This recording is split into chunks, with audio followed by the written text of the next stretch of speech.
নমস্কার, আপনারা দেখছেন জেলার 1 নম্বর অনলাইন ও TV channel Birbhum RC TV. আপনাদের সঙ্গে আমি শুভাশিস। শুরু করছি আজকের সংবাদ।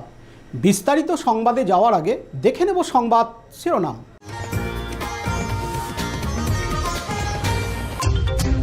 বক্রেশ্বর ব্রিজের উপর দুর্ঘটনা, যান চলাচল দীর্ঘক্ষণ বন্ধ সদাইপুরে। তৃণমূল কংগ্রেসের মহিলা সংগঠনের পক্ষ থেকে মহামিছিল মুরারয়ে। থ্যালাসেমিয়া সচেতনতা শিবির শান্তিনিকেতন মেডিকেল কলেজে। এবার সংবাদ বিস্তারিত। আজ রবিবার 8ই জানুয়ারি সকালেই সদাইপুর রানীগঞ্জ মোরগ্রাম 14 নম্বর জাতীয় সড়কে বক্রেশ্বর ব্রিজের পর দুর্ঘটনা ঘটায় দীর্ঘক্ষণ পুরোপুরি বন্ধ হয়ে যায় যান চলাচল। একটি ডাম্পার বালি বোঝাই করে দুবরাজপুরের দিক থেকে সিউড়ির দিকে যাচ্ছিল। সেই সময় কোনো গাড়ির পেছনে ধাক্কা মারে ওই ডাম্পারটি। গুরুতর আহত হয় ওই ডাম্পারের চালক। দীর্ঘক্ষণ ওই ডাম্পারে আটক থাকে চালক। তাকে বের করতে বেশ খানিকটা সময় লাগে। জাতীয় সড়কের দুদিকে প্রচুর গাড়ি দাঁড়িয়ে যায়। দুর্ঘটনার খবর পেয়ে ঘটনাস্থলে উপস্থিত হয় সদাইপুর থানার পুলিশ। সদাইপুর থেকে লালটু মুখার্জির report, Birbhum RC TV. Dubrajpur Shri Shri Ramakrishna Ashram পরিচালিত অভেদানন্দ সেবামঙ্গল হাসপাতাল বীরভূম জেলার বুকে একটি অন্যতম সেরা চক্ষু হাসপাতাল। এখানে প্রত্যেক দিন স্বল্প মূল্যে অত্যাধুনিক যন্ত্রপাতির সাহায্যে অভিজ্ঞ চক্ষু বিশেষজ্ঞের দ্বারা চক্ষু পরীক্ষা ও চক্ষু ছানি অপারেশন, ফেকো মাইক্রো সার্জারি করা হয়। এছাড়াও এই হাসপাতালে অতি স্বল্প মূল্যে যাবতীয় পরীক্ষা নিরীক্ষা, যেমন রক্তের সমস্ত রকম পরীক্ষা, ইসিজি, ইউএসজি, থাইরয়েড পরীক্ষা করা হয়। এখানে অতি স্বল্প মূল্যে চশমাও তৈরি করা হয়। এছাড়াও এখানে প্রত্যেক দিন বিনামূল্যে অন্যান্য রোগেরও চিকিৎসা করা হয়। আমাদের আদর্শ শিব ক্যানে চিপ সেবা। যোগাযোগের নম্বর 9382571046 অথবা 95645549। বীরভূম জেলার মুরারই 1 নম্বর ব্লকের তৃণমূল কংগ্রেসের সহযোগিতায় এবং মুরারই ব্লকের মহিলা তৃণমূল কংগ্রেসের উদ্যোগে আজ রবিবার 8ই জানুয়ারি একটি মিছিল করে এবং নতুন বাজারে এসে একটি স্ট্রিট কর্নার করা হয়। তারা লক্ষ্মীর ভাণ্ডারের প্রচার করে। গত 6 জানুয়ারি শুক্রবার রাজ্যের মাননীয় মুখ্যমন্ত্রী মমতা বন্দ্যোপাধ্যায় যে বাজেট পাশ করেন, তাতে লক্ষ্মীর ভাণ্ডারের টাকা সাধারণ মহিলাদের 1000 টাকা থেকে 1500 টাকা, এসসি এসটি মহিলাদের জন্য 1200 টাকা থেকে 1700 টাকা বর্ধিত করেন। এতে রাজ্যের তথা জেলার মহিলারা প্রচণ্ড খুশি হন। তারা আনন্দে আত্মহারা হয়ে মহামিছিল করেন, আবির খেলেন, মিষ্টিমুখ করান পথচারী সাধারণ মানুষদের। সঙ্গে ছিলেন মুরারই 1 নম্বর ব্লকের ব্লক সভাপতি বিনয় কুমার ঘোষ, মুরারই মহিলা তৃণমূল কংগ্রেসের ব্লক সভাপতি নূরজাহান বেগম, জেলা পরিষদের সদস্য প্রদীপ কুমার ভকত সহ অজস্র মহিলা তৃণমূল কংগ্রেসের কর্মী সমর্থকরা। মুরারই থেকে দীপু মিয়ার রিপোর্ট, বীরভূম আরসি টিভি। নতুন বছরের শুরুতেই স্বাস্থ্য পরিষেবার ক্ষেত্রে যুগান্তকারী পদক্ষেপ শান্তিনিকেতন মেডিকেল কলেজ ও হাসপাতালের, যা শুধু এই রাজ্যে প্রথম নয়, গোটা পূর্ব ও উত্তর পূর্ব ভারতে প্রথম। মুম্বাইয়ের খ্যাতনামা কোকিলারেন ধীরুভাই আম্বানি হাসপাতাল ও মেডিকেল রিসার্চ ইনস্টিটিউটের সঙ্গে যৌথ উদ্যোগে থ্যালাসেমিয়ার চিকিৎসায় নতুন দিগন্ত শুরু হয়েছে আজ রবিবার 8ই জানুয়ারি। কোকিলারেন ধীরুভাই আম্বানি হাসপাতাল ও মেডিকেল রিসার্চ ইনস্টিটিউটের প্রতিনিধিদের উপস্থিতিতে এই কর্মসূচির সূচনা হয় এবং এর মাধ্যমে থ্যালাসেমিয়া সম্পর্কে জনসচেতনতা বৃদ্ধি, প্রাথমিক পর্যায়ে রোগ নির্ণয় এবং প্রমাণভিত্তিক উন্নত চিকিৎসা পরিষেবা নিশ্চিত করার লক্ষ্য নেওয়া হয়েছে। শান্তিনিকেতন মেডিকেল কলেজ ও হাসপাতালের পক্ষ থেকে জানানো হয়েছে যে এই উদ্যোগের প্রথম পর্যায়ে বিবাহযোগ্য বয়সের পুরুষ ও মহিলাদের জন্য সম্পূর্ণ বিনামূল্যে HPLC পরীক্ষা করা হবে। পরীক্ষার মাধ্যমে থ্যালাসেমিয়ার বাহক শনাক্ত করা সম্ভব হবে এবং প্রত্যেক অংশগ্রহণকারীকে একটি সার্টিফিকেট প্রদান করা হবে। দ্বিতীয় পর্যায়ে আরও এক ধাপ এগিয়ে থ্যালাসেমিয়ায় মেজর আক্রান্ত শিশুদের আশার আলো জাগানোর জন্য ব্যবস্থা নেওয়া হয়েছে। শান্তিনিকেতন মেডিকেল কলেজ ও হাসপাতাল এবং কোকিলারেন ধীরুভাই আম্বানি হাসপাতাল ও মেডিকেল রিসার্চ ইনস্টিটিউটের সহায়তায় HLA টাইপিং এবং FBMT free bone marrow transplant এর ব্যবস্থা করা হচ্ছে। আজ সকাল থেকে প্রচুর মানুষ এখানে চিকিৎসা করাতে এসছেন। এখানকার মানুষ আমাকে কোয়েশ্চেন করেছেন, একটা খুবই লজিক্যাল কোয়েশ্চেন, ট্রান্সপ্লান্টের প্রসেসটা কি। আপনারা প্রথম স্টেপটা এখানে আছেন, যেখানে আমরা ফ্যামিলির ভেতর দেখছি কার সাথে ম্যাচ হচ্ছে।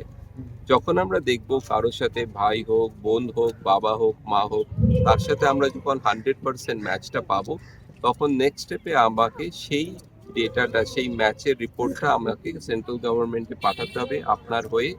আমার সেক্রেটারিকে কন্ট্যাক্ট করলে সে আপনার সমস্ত ডকুমেন্ট সেখানে সেন্ট্রাল গভর্নমেন্টের সার্ভারে লোড করবে, আধার কার্ড, হেলথ কার্ড, সমস্ত কিছু। গভর্নমেন্ট থেকে তারপরে একটা সাম আমাদের কাছে আসে, সেটা ইজ 10 lakhs, বাকি যা খরচা সেটা আমাদের হসপিটাল দিয়ে দেয়। আমরা আপনাকে বম্বেতে আসতে বলবো। বাচ্চা এবং ডোনার দুজনের আরো অনেক টেস্ট করে দেখা হয় কি সমস্ত কিছু শরীর ঠিক আছে, কেউ অন্য কোনো অসুখ নেই, সেটা 2 সপ্তাহ 3 সপ্তাহ লাগে। তারপর একটা প্রসেস শুরু হয় যেটাকে আমরা বলি যে রেডি করা বাচ্চাকে ট্রান্সপ্লান্টের জন্য। It's called pre transplant immunosuppression. 1.5 মাস ধরে ওষুধ দেওয়া হয় যাতে বডিটাকে আমি ট্রান্সপ্লান্টের জন্য তৈরি করতে পারি। সেটা ওপিডি বেসিসে সপ্তাহে 2 দিন করে আসবে, কিছু ইনজেকশন, কিছু ওষুধ দেবে। তারপর আমরা বাচ্চাকে ভর্তি করবো। ভর্তি করে প্রথম কাজ হচ্ছে, আপনারা জানেন ওর রক্ত শরীরে তৈরি হচ্ছে না, সেখানেই ডিফেক্টটা আছে। সুতরাং ওষুধ দিয়ে সেই ডিফেক্টিভ বোন ম্যারোটাকে আমরা পুরোপুরিভাবে একদম খতম করে দেবো, যাতে এরকম যখন চাষ করার সময় যেমন জমিটা করে আগাছাগুলো আমায় বার করে দিতে হয়, সেইভাবেই যেরকম গলতওয়ালা যে ব্লাডটা আছে সেটা আমরা সরিয়ে দিই। তারপর ডোনারের যে স্টেম সেল, যেটা পিওর স্টেম সেল, যেটা নর্মাল স্টেম সেল, সেটা কালেক্ট করি। কিভাবে? হাত থেকেই আমরা, ব্লাড থেকেই সেটা আমরা কালেক্ট করি, খুব বেশি না, 50 ml 100 ml মতো সেই স্টেম সেল রিচ ব্লাডটা কালেক্ট করে ব্লাড ট্রান্সফিউশনের মতো করে পেশেন্টকে দিই। ডোনারের কখনো সারা জীবনে কোনো রকম কোনো পরিশ্রামিক কোনো প্রবলেম কিছু আসবে না। তাকে 3 দিন অ্যাডমিশন থেকেই তাকে বাড়ি যেতে হবে। ট্রান্সপ্লান্টের পর আমাকে ওয়েট করতে হবে।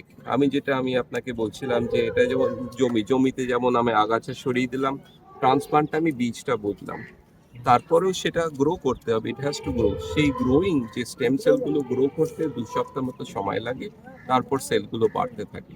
সুতরাং অ্যাডমিশনের প্রথম 10 দিন সেই আমায় ওষুধ দিয়ে জিনিসগুলো ঠিক করা, তারপর 2 সপ্তাহ গ্রো করা, 1 মাসের মাথায় পেশেন্টকে ডিসচার্জ করি, তারপরেও হসপিটালে 1.5 মাস মতো আমরা ফলো আপে রাখি, তারপর বাড়ি চলে আসি। টোটাল 2 থেকে 3 মাস বম্বেতে থাকবো। এটা পুরো প্রসেস। ওষুধ চলবে 1 বছর থেকে 1.5 বছর। বিভিন্ন ধরনের ওষুধ যাতে বাচ্চা ঠিক থাকে। 1 থেকে 1.5 বছরের মাথায় আস্তে আস্তে আস্তে সমস্ত ওষুধ বন্ধ হয়ে যাবে।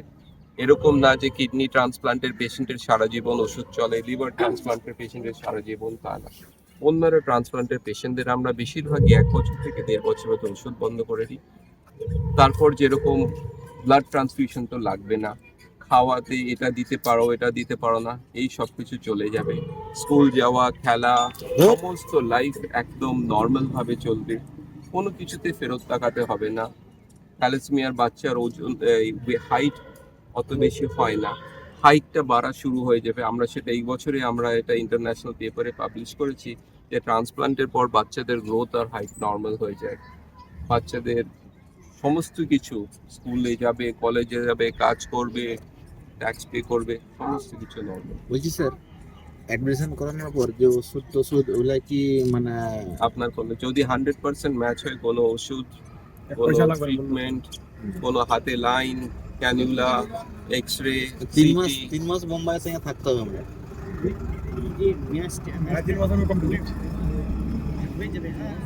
ম্যাচটা না, ম্যাচটার চান্সটা কিরকম, যদি আমি একটা ফ্যামিলি ভাই বোন দেখি,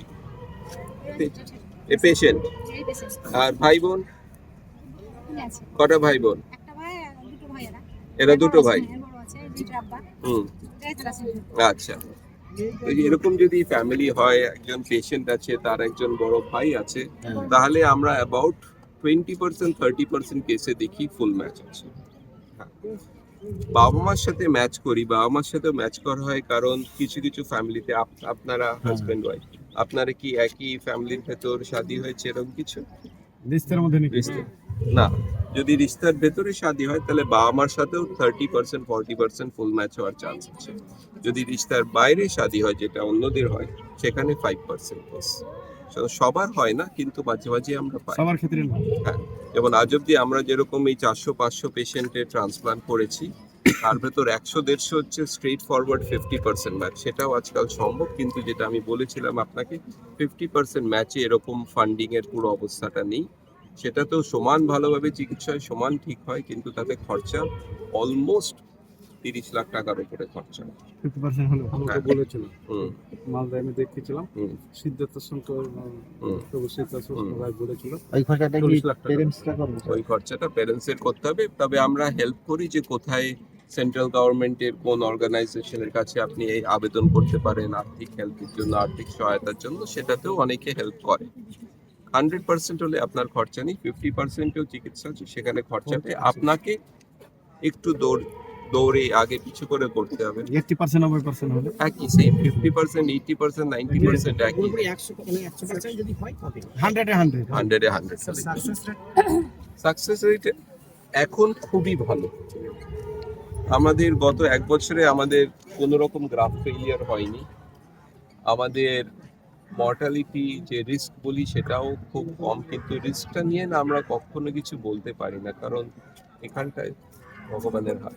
আমরা তো সমস্ত কিছুই চেষ্টা করব যে কারো কোনো বাচ্চার কোনো রকম কিছু না হোক, কিন্তু তারপর কার কোন সময় কি হঠাৎ কি ইনফেকশন হয়ে গেল, কোন গ্রাফটা ফেল করে গেল, কখন সেগুলো আমাদের হাতের বাইরে, সেগুলো রিস্ক থেকেই যায়। স্যার অঙ্গ ট্রান্সপ্লান্টে কতদিন অবজার্ভে থাকতে হয়? 3.5 মাস কমপ্লিট। 3 মাস। আগে আমরা 6 মাস বলতাম, এখন আমরা 3 মাস। বলছি স্যার, পেশেন্টের যে আমাদের বলেছিল যে মামা কাকু যদি থাকে নিয়ে আসবেন, আমরা নিয়ে না এসেছি। না, মামা কাকুদের সাথে ম্যাচ আমাদের তো অনেকবার বলেছে ফোন করে সবকে নিয়ে আসবেন। হ্যাঁ। শান্তিনিকেতন থেকে কাজী আমিরুল ইসলামের রিপোর্ট, বীরভূম আরসি টিভি। আজকের সংবাদ এই পর্যন্ত। পরবর্তী সংবাদের জন্য চোখ রাখুন বীরভূম আরসি টিভির পর্দায়। নমস্কার।